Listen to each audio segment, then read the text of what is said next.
Now, can you sing Humpty Dumpty, please? Happy Daddy Ball, Happy Daddy Ball.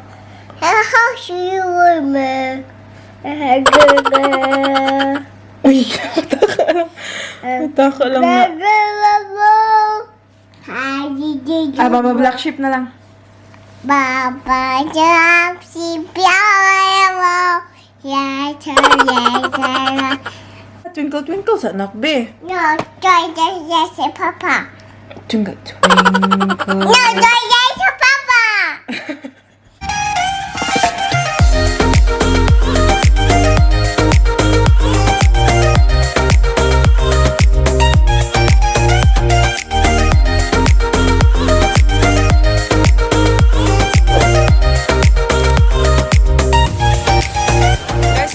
Nagdadalawang isip ba kung lalabas ba siya o hindi. Ayan o, hayag na naman siya. Mamaya, madilim na naman. Alis nga kami kasi pupunta kami ng post office. Yung ipopost ko ito, yung mga, alam niyo yung mga bagay na hindi ko na ginagamit, binibenta ko sila online. Hi guys! Ngayon lang ulit nakapag-vlog sa atin nyo. It is now 5:22 ng hapon and kakatapos ko lang mag-work. Hindi ko natapos yung pag-vlog ko kanina nung naglakad-lakad kami papuntang shops kasi we were running out of time and kailangan kong makabalik sa work ko kasi may meeting and all. Kaya pag nagba-vlog kasi ako guys and while walking, ganyan, pag naglalakad ako para akong bao. Very slow talaga. Kaya in-stop ko na lang yung pag-vlog ko and I'm back guys! I'm back! Yun na nga yung ginawa namin kanina. Pumunta ako ng post office kasi sinend ko yung nabenta ko online. So, sinabi ko na nga sa inyo kanina guys na yung mga bagay na hindi ko na ginagamit, minsan, I sell them online. Yung Facebook Marketplace dyan. Kasi, para naman, I'll get my money back. May guest tayo guys. Oh, pumasok si Madam Auring. Hi guys! Hi guys! Bulingit kayo siya, guys. Ay, shush! Yay!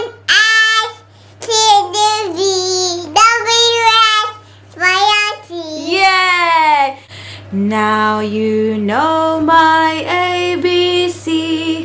Next time, won't you sing with me? Yay! Hep hep!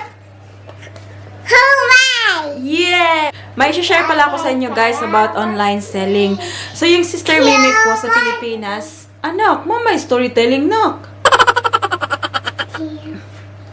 Pakiglumba sa siya. Naku, na baby dito lang oh. So yung sister Mimi ko sa Pilipinas guys, she is an online seller. So yung ginagawa niya, nagla-live selling siya sa Facebook ng mga ukay-ukay. So yung nangyari, kahapon ba? What is it today? Monday, yeah. So, kahapon, pagkagising ko talaga, Sunday morning, yun talaga yung bumungad sa akin sa Facebook. Yung post ng sister ko about sa nangyari nga. I-share ko siya sa inyo, guys, and let me know what you think about it. So, yung sister Mimi ko kasi, pag nag-order siya ng mga bales, yung mga sa ukay-ukay ba, bundle ng ukay-ukay, minsan, 2 or 3 bundle yung in-order niya. Wala kasi siyang shop para sa mga ukay-ukay niya. So, dun lang sa bahay, yung mga ukay-ukay, lahat ng mga ukay-ukay. So, ngayon, pag nag-open siya ng isang bell, so, nagla-live siya sa Facebook tuwing gabi.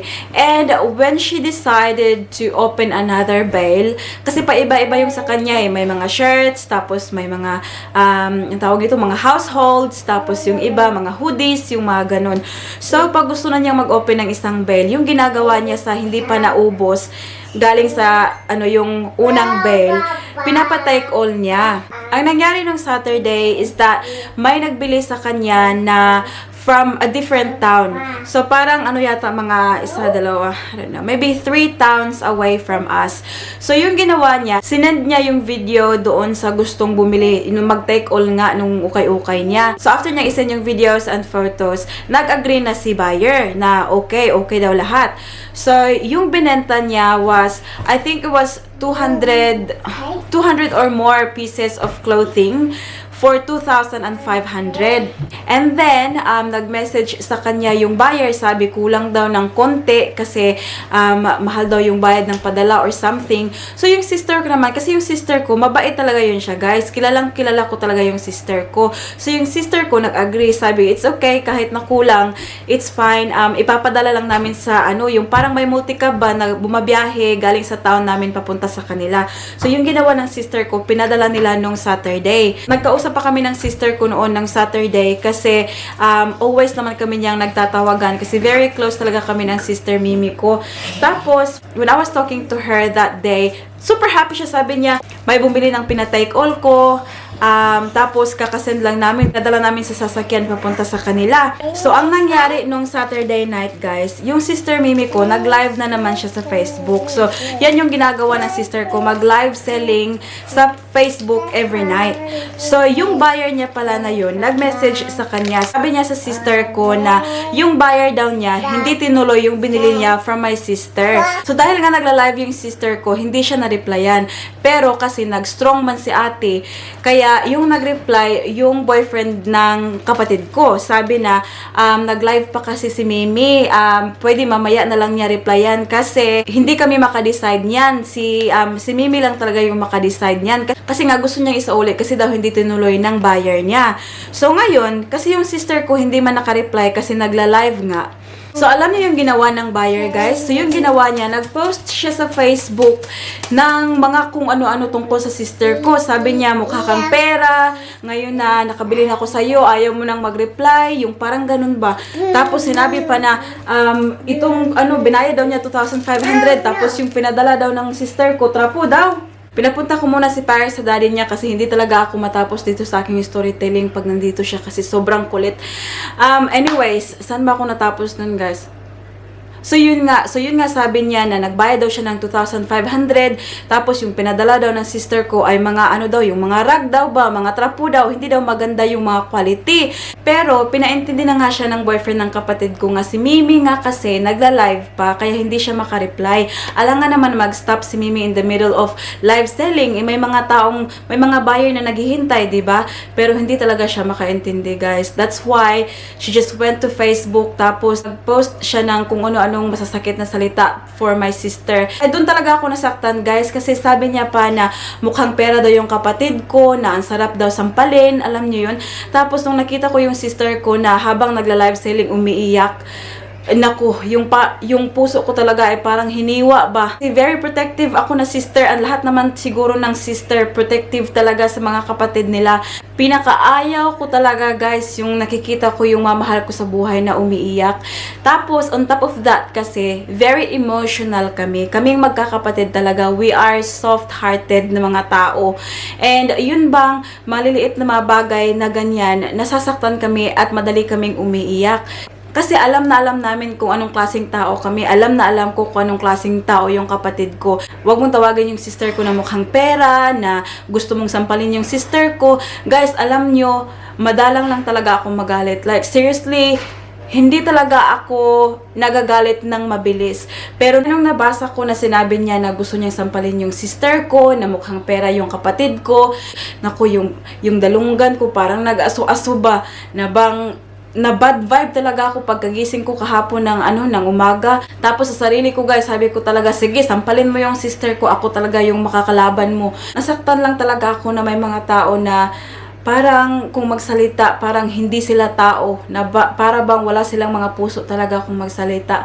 But anyways, yung ginawa ng sister ko, kasi hindi talaga siya mapakali, na hindi masettle, kailangan talagang maging okay yung lahat. Yung ginawa ng sister ko, pinuntahan niya yung buyer na yun para masettle talaga.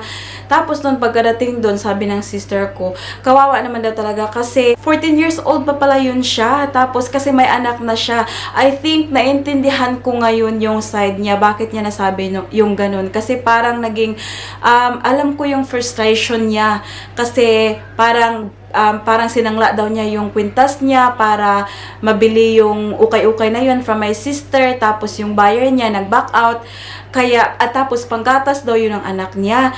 Kaya na-feel ko ngayon na that's why she acted that way. Ngayon, naiintindihan ko kung bakit ganun-ganun na lang yung reaction niya. Nung nandun yung sister ko, guys, nanghingi naman daw yung buyer ng paumanhin, hingi daw ng sorry, na nasabi daw niya yung ganun. And sabi nga ng sister ko na sino ba naman tayo para hindi mag-forgive, 'di ba? Yung Panginoon nga nagfo-forgive, tayo pa bang mga tao lang? Sabi ng sister ko na okay lang kahit the damage has been done already, parang nasaktan niya talaga yung tao. But my sister was very kind and very mabait talaga, guys. Like, seriously, alam niyo yung ginawa ng sister ko, guys? Yung ginawa niya, sinauli niya yung 1,500 doon sa buyer para panggatas sa anak niya at iniwan niya yung mga items. Like, sobrang na-touch talaga ako sa sister ko, guys, na my sister is only 22, yeah, she's only 22 years old. But kahit noong, ano pa siya, guys, nung bata pa talaga siya yung edad niya, the way she acts and reacts to things, very mature na talaga siya. It makes me very happy and proud na yung sister ko, ganun. For her to give the money back and iwan yung mga items dun sa buyer na yon, kahit nasaktan na siya, kahit umiyak na siya dahil sa ginawa ng buyer na yon, it makes me super proud sa kanya, and it makes me super proud na maging ate niya, kasi parang nakaka-proud lang talaga yung ganun na ugali. And ngayon, everyone is happy. Yung sister ko umuwi ng bahay, na maganda yung loob, na hindi mabigat yung loob kasi na-settle na niya yung pangyayari na yon. Lahat naman yata siguro na pag-uusapan, and I just wish na hindi na humantong sa puntong yun na pinahiya niya yung sister ko, na sinabihan niya yung sister ko ng masasakit na salita. But anyways, I understand na tao lang tayo, may emosyon tayo. Kaya sana nga lang mag-ingat tayo sa mga salitang binibitawan natin, kasi hindi natin alam kung ano yung mararamdaman ng tao sa kabilang linya. Sana nga lang before tayo magbitaw ng mga masasakit na salita, isipin muna natin, paano kaya kung may gumawa nito sa akin? Masisiyahan ba ako?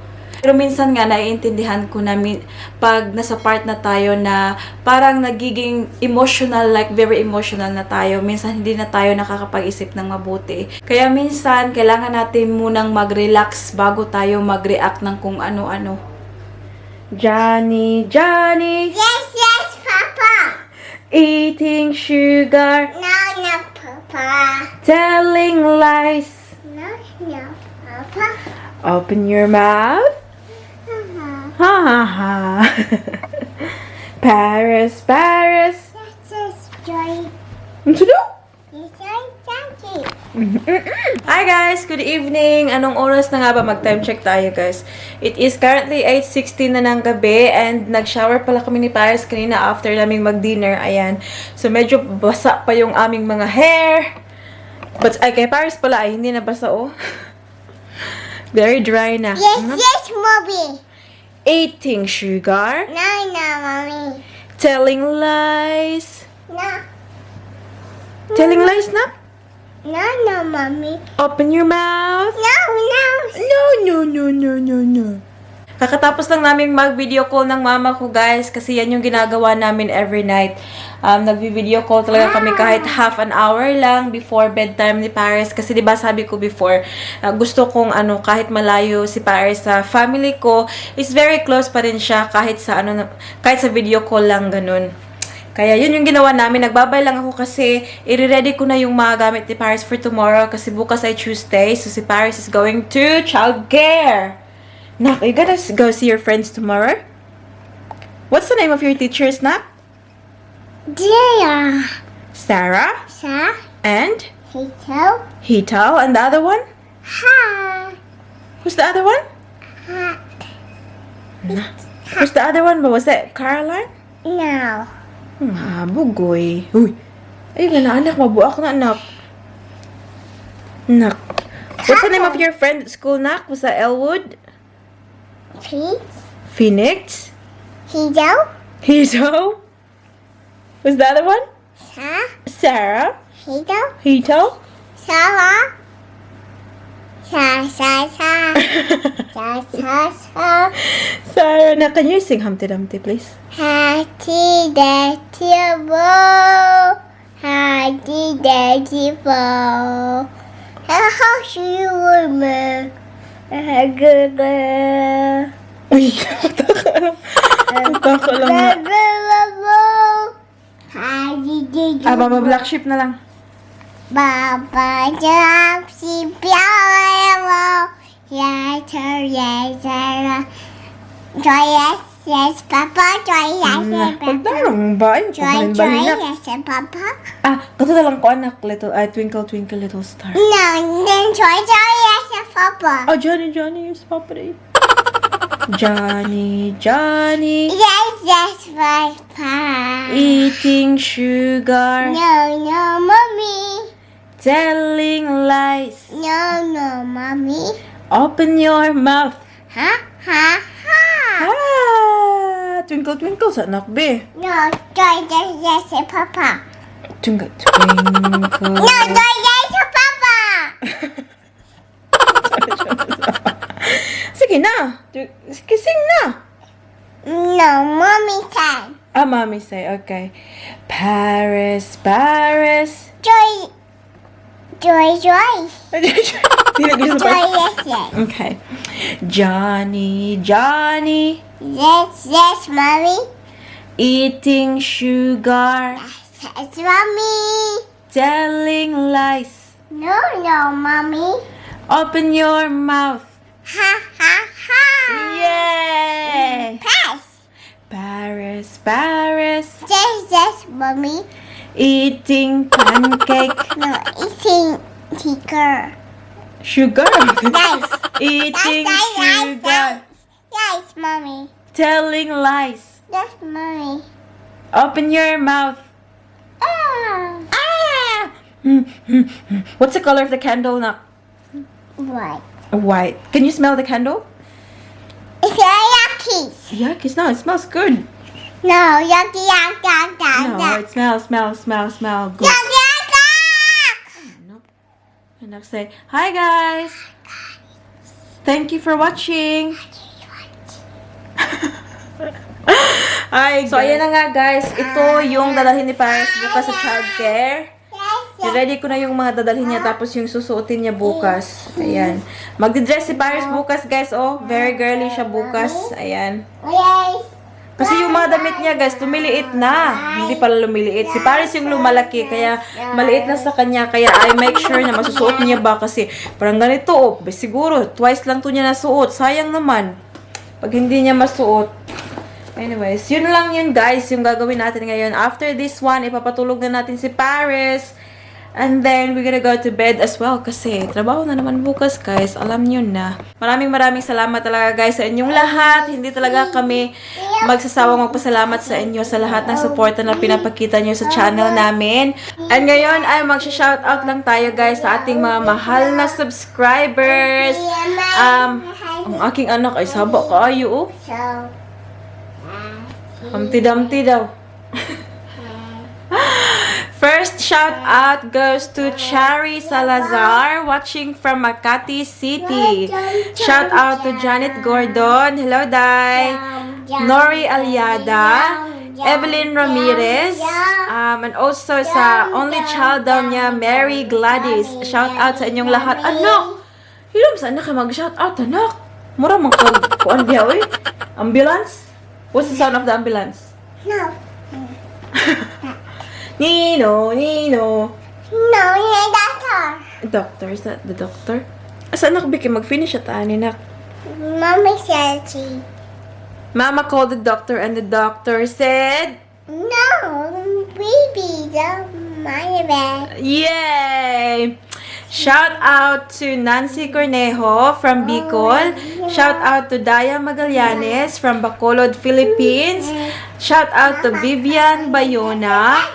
Cook with Love from shout out from Dilia Rolago and kids from Santiago City, Isabela. Shout out to Charity Tamayo from Laguna. Shout out to Alex Maya Rams from Guam, USA.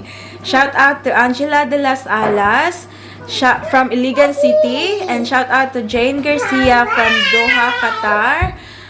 Shout out to Jasmine Visperas, Apple Evangelista, Chilay Fancherer, May Ann Lozada. Please shout out daw To her, Mian Lozada and Jeffrey Scott. Shout out to Jonalyn Diongson. Shout out to Imelda Malinag, Nori Aliada, Perla Gallo from Cebu City, Lina De Los Santos, yes anak. Shout out to Gloria Bustos of Jensan. Shout out to Eileen Gagno, Helen Abiertas, Ramelin Varela, Elsie Maglangit, Mark John Tuliao Official, Mayet Escame, Mary Jane Yesmas Banwa. Shout out to Aid Martinez from Doha, Qatar, Leonori Dulia, Teresa Lagrimas, Vanji Terado, Karen Joyce Ubas. Shout out to Inday Gaitana, Joanne Ambe, Red Sibial, ang aking anak ay nagmanya naman eh, oy. Marilu Corpus, and that's it guys ha, yung ating shout out kay aking baby is very makulit na oh. That's about it for today's video guys. I hope that you enjoyed. Please don't forget to give this video a thumbs up if you like it, and also hit the subscribe button to be a part of this family. I hope to see you all guys in the next one. Don't forget to be good, and if you can't, be careful. Bye! Say bye na. Bye, Bye ba? Tita. Bye tita. Bye, Tita. Bye tito. Bye, Tita. Like you said. Bye, Tita. Bye, Tita. Night night. Night, Tita, Mm. Mommy. Night, Tita. Night, Mommy.